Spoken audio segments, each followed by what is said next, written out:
साथियों, चैत्र शुक्ल प्रतिपदा हिंदू नववर्ष और नवरात्र स्थापना की आपको हार्दिक बधाई और शुभकामनाएं देते हुए अपनी बात प्रारंभ करूंगा। और नववर्ष के पहले दिन मुझे उम्मीद है कि सरकार जो हम बात कर रहे हैं उसको एक सकारात्मक तरीके से सुन रही होगी और इस नवरात्रों के दौरान ही उसके ऊपर सकारात्मक प्रतिक्रिया देते हुए कुछ पॉजिटिव काम करेगी। एक प्राइसिंग मैकेनिज्म मोदी सरकार हमेशा दुहाई देती है कि पेट्रोल और डीजल की कीमतें हैं वो हमारे हाथ में नहीं है, क्योंकि डायनेमिक प्राइसिंग होती है। बड़े बड़े सरकार के मंत्री, हालांकि तेल के मंत्री को तो समय ही नहीं मिलता राहुल गांधी जी को गालियां देने के अलावा, पर और जो और मंत्री है, क्योंकि तेल के मंत्री तेल के अलावा सब विषय पर अपना ज्ञान बांटते हैं, पर जो भी मंत्री है वो हमेशा कहते हैं कि अंतर्राष्ट्रीय बाजार की कच्चे तेल की कीमतें देश में पेट्रोल और डीजल की कीमतों का निर्धारण करती है। और ये डायनेमिक प्राइसिंग मैकेनिज्म यूपीए सरकार ने इसकी एस्टेब्लिशमेंट करी है और हम इसको आगे बढ़ा रहे हैं। पर एक अजीब सा डायनेमिक प्राइसिंग मैकेनिज्म है जिसमें एक अंग्रेजी की कहावत है कि heads I win tells you lose, मतलब जीत आए तो मैं जीता, पट आए तो तुम हारे। मतलब हार हमेशा देश के देशवासियों की होनी है। जब भी अंतर्राष्ट्रीय बाजार में तेल की कीमतें बढ़ती है तो आज रात 12 बजे से वो स्टेटमेंट लागू हो जाता है और पेट्रोल और डीजल की कीमतों में बढ़त लागू कर दी जाती है। पर जब अंतर्राष्ट्रीय बाजार में कच्चे तेल की कीमतें घटती है तो वो आज रात 12 बजे वाला स्टेटमेंट नहीं आता। देश के लोग को तो इस शब्द से ही भय, आज रात 12 बजे से लोगों को लगता है अब क्या होगा, पर वो जब घटती है तो उस घटत का लाभ देश के लोगों को क्यों नहीं मिलता। एक हिंदी में कहावत है, मीठा मीठा गप गप, कड़वा कड़वा दूध। जब कच्चा तेल महंगा तो कीमतें देशवासी भरे, और जब कच्चा तेल सस्ता तो वो सीधा के सीधा सरकार की किटी में जाए वो। और मैं आज एक पूरी कैलकुलेशन करके आप सबके सामने लाया हूं। मई 2022 में लास्ट दफा तेल की कीमतों में केंद्र सरकार ने बदलाव किया था, मई 2022। और एग्जैक्ट डेट बताऊं तो 21 मई 2022। उससे लेकर आज तक 305 दिन बीत चुके हैं। मई 2022 में कच्चे तेल की कीमत थी $109.5 प्रति बैरल। ये आंकड़ा सिर्फ और सिर्फ भारत सरकार के वेबसाइट से निकाला हुआ आंकड़ा। और मार्च 20 मतलब परसों कच्चे तेल जो भारत खरीद रहा है उसकी कीमत हो जाती $70.69 प्रति बैरल। अगर हम इसको बैरल और डॉलर को रुपये और बैरल को लीटर में कन्वर्ट कर दें तो आपको जान के आश्चर्य होगा कि मई 2022 में भारत सरकार कच्चा तेल ₹53.45 प्रति लीटर में खरीद रही थी। ये भी सरकारी आंकड़ा है। और मार्च 2022 में भारत सरकार कच्चा तेल ₹36.68 प्रति लीटर में खरीद रही है। हम ये कह ही नहीं रहे सरकार से ये अगर उम्मीद करें कि वो एक्साइज ड्यूटी कम कर देगी, मोदी सरकार में वो संवेदना है ही नहीं। पर जो घटत हुई है ₹16.75 पर प्रति लीटर की, there is a reduction of ₹16.75 per litre. और हम ये नहीं कह रहे मोदी जी कि आप एक्साइज ड्यूटी को कम करो, हम कह रहे हैं जो कच्चे तेल की कीमतों में पिछले 305 दिनों में ₹16.75 प्रति लीटर की कमी हुई है, वो देश के लोगों को क्यों नहीं मिल रही है। यही इसी मुद्दे पर हम आज प्रेस वार्ता करने आए हैं। अगर कच्चे तेल की कीमतों का फायदा देशवासियों को मिल जाए तो आज रात 12 बजे से ₹16.75 प्रति लीटर पेट्रोल और ₹16.75 प्रति लीटर डीजल में कमी आ जाए। एक्साइज ड्यूटी का जो लूट चालू है वो चालू रखने के बावजूद उसमें कमी की उम्मीद नहीं कर रहे मोदी, हमें पता है वो नहीं करोगे। पर ये कच्चे तेल जो आपको फायदा मिल रहा है वो देशवासियों को क्यों नहीं दे रहे। ये कैसी पार्टनरशिप आपने देश के लोगों के साथ मोदी जी खोली है, जहां पे प्रॉफिट आपका और जब लॉस हो जाए तो वो लॉस देशवासियों का। ये कैसी आपने पार्टनरशिप खोल दी लोगों के साथ। साथियों,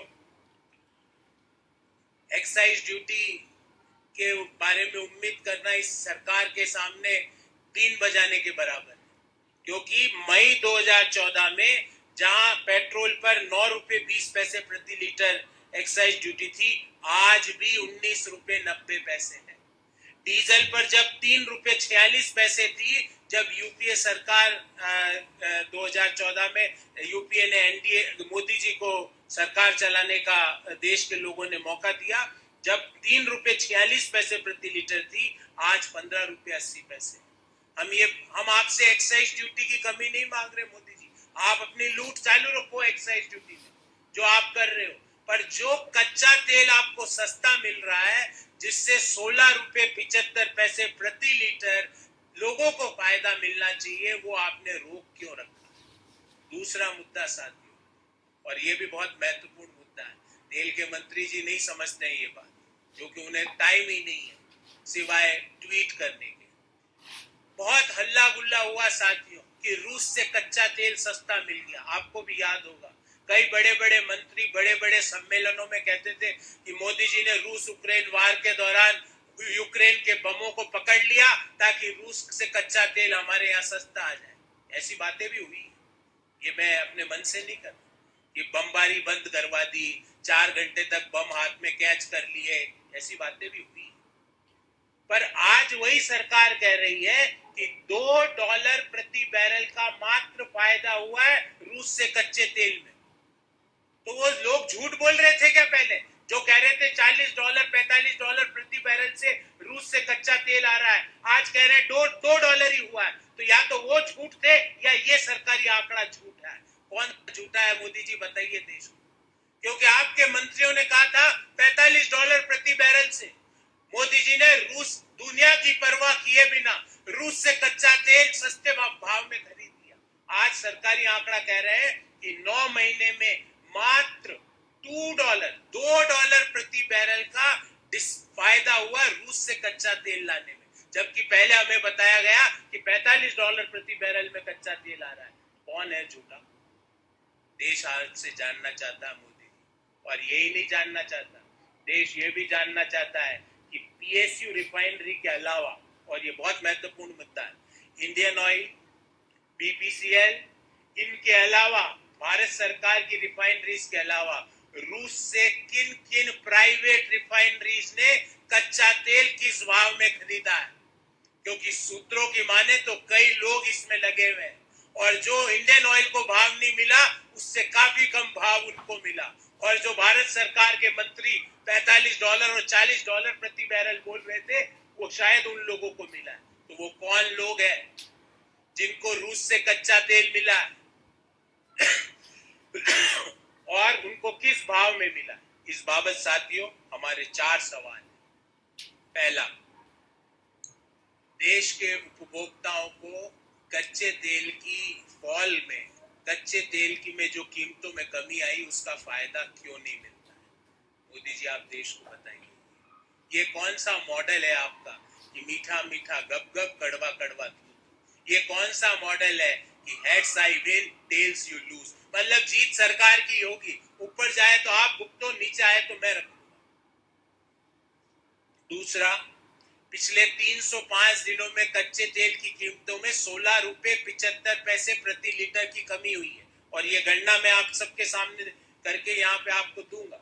ये डॉलर में भाव है प्रति बैरल, इसको हमने उस समय की डॉलर INR रेट में कन्वर्ट किया और फिर प्रति लीटर निकाला, तो ये 16 रुपए 75 पैसे प्रति लीटर की कमी देशवासियों को पेट्रोल और डीजल की कीमतों में मिलनी थी, उसको मोदी जी आपने क्यों रोक रखी? तीसरा सवाल कि ये डायनेमिक प्राइसिंग एक ही डायरेक्शन में मूव क्यों करती है? डायनेमिक प्राइसिंग कम क्यों नहीं होती है? Why dynamic pricing is unidirectional? Whenever there is an increase in the price of the international crude, the dynamic price के तहत कच्चे तेल की कीमतों में वृद्धि के कारण पेट्रोल और डीजल की कीमतें बढ़ जाती है, कमी क्यों नहीं होती है?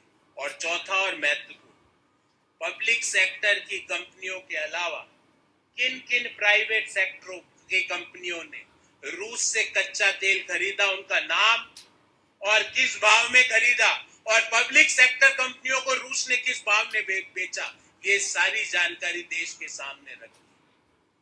तो साथियों, before I take questions on this issue और other issues, I would like to brief you in English. Dynamic fuel pricing for Modi government is heads I win and tails you lose. Means if there is a increase in the crude oil prices in international market, the prices will be offloaded to the consumers from midnight 12 o'clock. But whenever there is a fall in the international crude oil prices, the benefit is not transferred to the ultimate consumers. Why? And I am giving you a complete calculation. May 2022, and precisely it is May 21, 2022. When the last time countrywide petrol and diesel prices were changed. On May 2022, the crude oil prices were $109.5 per barrel. If I translate this into liters and rupees, that comes out to 53 rupees 45 rupees per liter. 53.45 rupees per liter was the crude oil prices in May 2022. On March 2023, means in the current year, the crude oil prices is $70.69 per barrel. If I translate this into rupees and liter, that comes out to be 36.68. In other words, in last 305 days, the crude oil prices had reduced by 16 rupees 75 paisa per liter. Modi ji, we are not demanding of the reduction of excise duty because we know you are not going to do that. But why you are not giving the benefit of the reduction in the crude oil prices in the international market to the final consumers? People are having difficulty in the day-to-day life. The inflation numbers are constantly above 6% limit of Reserve Bank of India. But still you are not giving benefit of 16 rupee 75 per liter, which was due to the consumer because of the fall in the international crude oil prices. We are not asking reduction of excise duty because excise duty in May 2014 on petrol was 9.2 rupees per liter, which is right now 19.9 rupees per liter. On diesel, the excise duty was 3.46 rupees per liter. Today, right now, it is 15.8 rupees per liter. And point number 2, India saved just $2 per barrel on the oil imported from Russia. After so much of noise, we heard in last 6 months that because of Modi ji, we are getting the Russian crude oil at a very concessionary price. But the fact of the matter is that we received the benefit of only $2 per barrel. Who all are other refiners or private refiners who got the imported oil from Russia? We want to know. वो कौन लोग हैं भारत सरकार की सार्वजनिक क्षेत्र की refineries के अलावा जिनको रूस से कच्चा तेल मिला है और किस भाव मिला है? In this regard, we have 4 questions. Why can't falling crude oil prices benefit be transferred to the final consumers? Point number 2. In the last 305 days, that is from the last countrywide change in fuel prices, crude oil prices were reduced by rupees 16.75 per liter. Why this benefit is not transferred to the final consumers when the inflation is constantly above 6% limit set by Reserve Bank of India? Why dynamic fuel pricing works only in one direction? That is, whenever there is an increase in the crude oil prices in international market, the prices of petrol and diesel increases from midnight 12 o'clock. But when the prices are falling, and in last 305 days, the price per liter of crude oil had reduced by 16.75 rupees per liter. Why this benefit was not given to the final consumers? And last but not least, beside public sector refiners, Who all are benefited from cheaper Russian crude oil? Want list of that. And at what price they had purchased the crude oil from Russia? Because our public sector undertakings got a benefit of only $2 per barrel from the Russian crude oil. So, private refiners got at what price we want to know. Because there are all sort of newses which are coming in the market that some private sector refiners got the crude oil at a very concessionary price. They refined the oil and they sold it, they exported back to the European countries, making a hefty profits.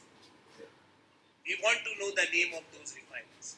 हमें ऐसी जानकारी बाजार से, सूत्रों से, sources से मिल रही है कि बहुत सारे प्राइवेट सेक्टर रिफाइनर्स जिनको रूस से कच्चा तेल मिला, उन्होंने कच्चा तेल लिया सस्ते भाव का, हमें नहीं मिला, हमें बेनिफिट भी नहीं मिला, उनको उन्होंने रिफाइन किया और वापस यूरोप के देशों में बेच दिया।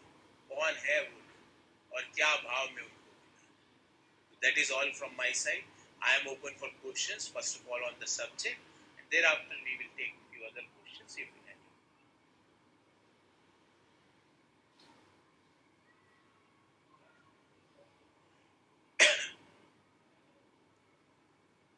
हमें नहीं पता है ना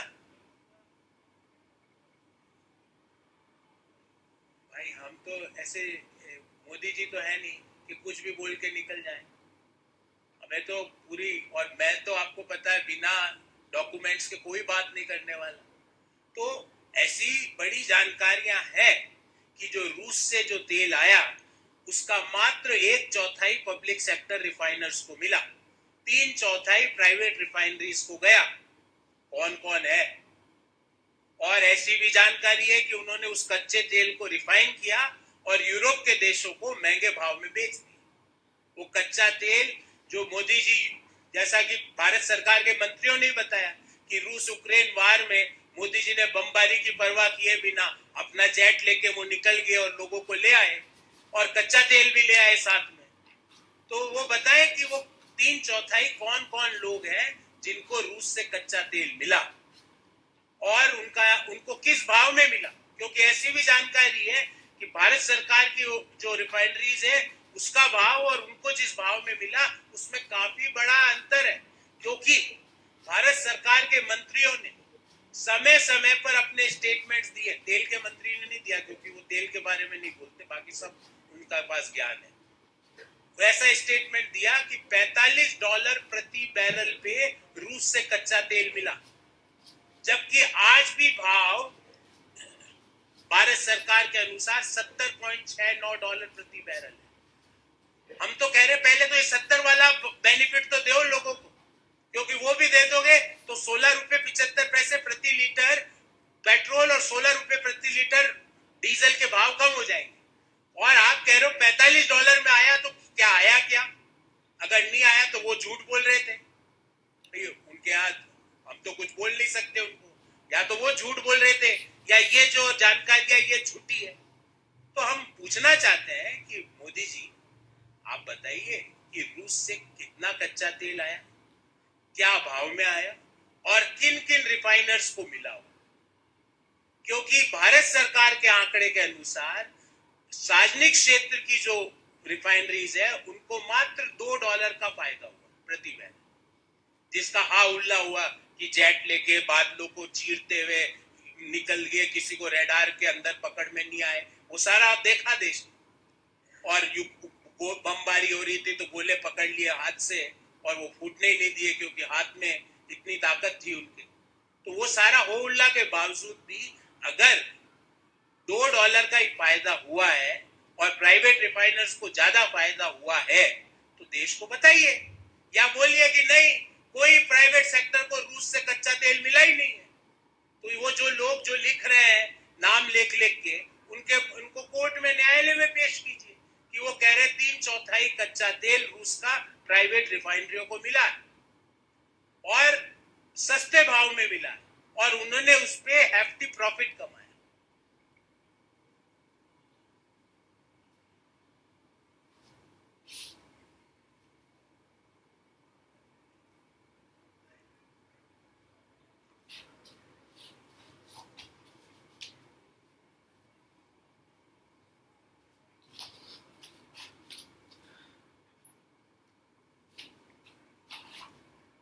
जो हमने मांग की है ना, हमने मांग की है, बिल्कुल, who all are benefited from the Russian imported crude oil, especially the private sector refineries.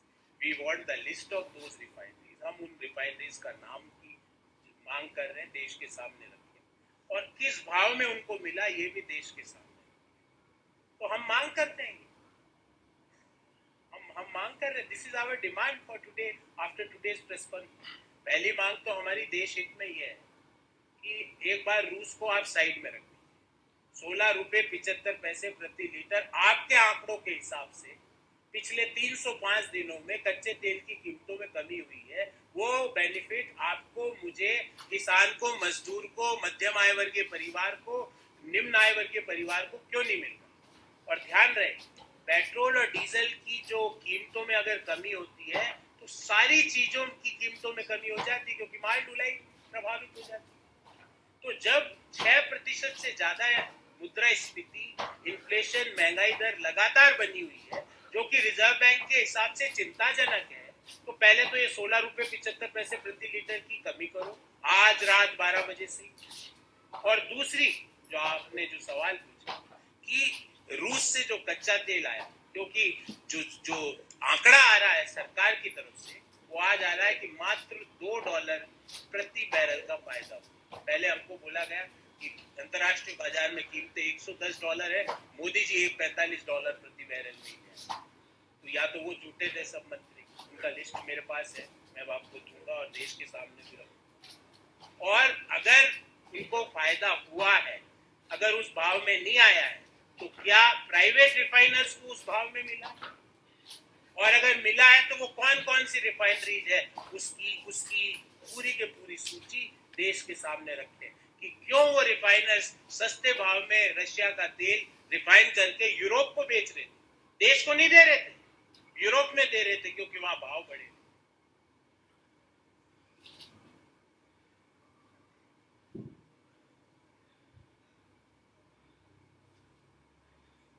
बिल्कुल बिल्कुल, हम इस मुद्दे को जरूर हम उठाएंगे, हर जगह उठाएंगे। और संसद की तो आप देख रहे हो कि किस तरह सरकार संसद सत्र से ही भाग रही। यही तो सवाल है जिनसे वो घबरा रही, यही तो मुद्दे हैं जिनका कोई जवाब नहीं उनके पास। जब जो देश के सांसद उनसे सवाल पूछेंगे कि 16 रुपए 75 पैसे की कमी कच्चे तेल की कीमतों में हुई, आपने लोगों को क्यों नहीं दी, तो मोदी जी तो आते नहीं संसद में, तेल के मंत्री बेचारे फंस जाएंगे, मोदी जी तो जवाब देते नहीं है। और ये जो आपने कहा, हम संसद से लेके सड़क तक ये मांग करते हैं, हम ये मुद्दा उठाएंगे कि रूस से आया हुआ आयातित कच्चा तेल किन किन प्राइवेट रिफाइनर्स को मिला और किस भाव में मिला, देश के सामने इसकी जानकारी रखी।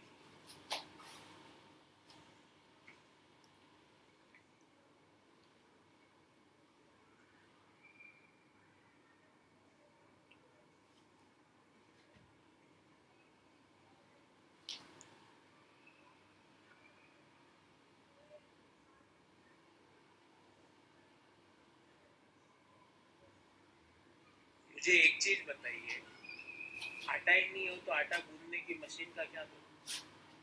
आटा हो गया तो आटा गूंदूंगा ना। तो लोगों के जेब में पैसा ही नहीं है तो 5G और डिजिटल लेन देन का क्या करूंगा? पैसा होगा तो डिजिटल और फिजिकल सब कर सकता हूँ लेन देन। जब पैसा ही नहीं है, देश में बेरोजगारी लगातार 8% पर बनी हुई है, देश में महंगाई की स्थिति ये है कि लगातार रिजर्व बैंक की जो हाईएस्ट लिमिट है उससे 6%, उससे ज्यादा बनी हुई है, देश की जीडीपी 4% से ग्रो कर रही है, देश में 55 करोड़ लोग ऐसे हैं जो नौकरी की तलाश ही नहीं कर रहे, रोजगार योग्य है। तो फिर ये डिजिटल लेन देन का क्या करूं मोदी जी, कहां करूं? अगर आप ये बोलो कि हर आदमी डिजिटल लेन देन कर सकता है बिना पैसों के, तो समझ में आए, हम करेंगे सब, 5G से भी करेंगे और 6G से भी करेंगे और 9G से भी कर लेंगे। पर आप ये बताइए, पैसे तो है ही नहीं, तो डिजिटल लेन देन कहां से करें? और कौन कर रहा है डिजिटल लेन देन?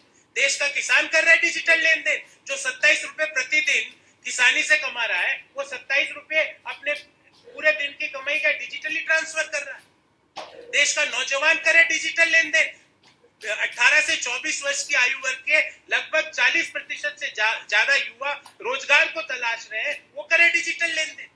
कौन करे डिजिटल लेन देन? मोदी जी, मैं आपके डिजिटल के खिलाफ नहीं हूं, पर डिजिटल आप ये कह दो कि हर व्यक्ति डिजिटल कर सकता है, भले पैसा हो या ना हो, तो मुझे समझ में आए। या 15 लाख रुपए तक डिजिटल लेन देन फ्री कर दो कि भाई 15 लाख रुपए तक हर व्यक्ति डिजिटल लेन देन कर सकता है, क्योंकि 15 लाख का आपका वादा था। तो आपके आपके घर में आटा नहीं है और मोदी जी कह रहे हैं आटा गूंदने की नई मशीन लाया हूं। क्या करूं मैं उस नई मशीन? बहुत बहुत धन्यवाद।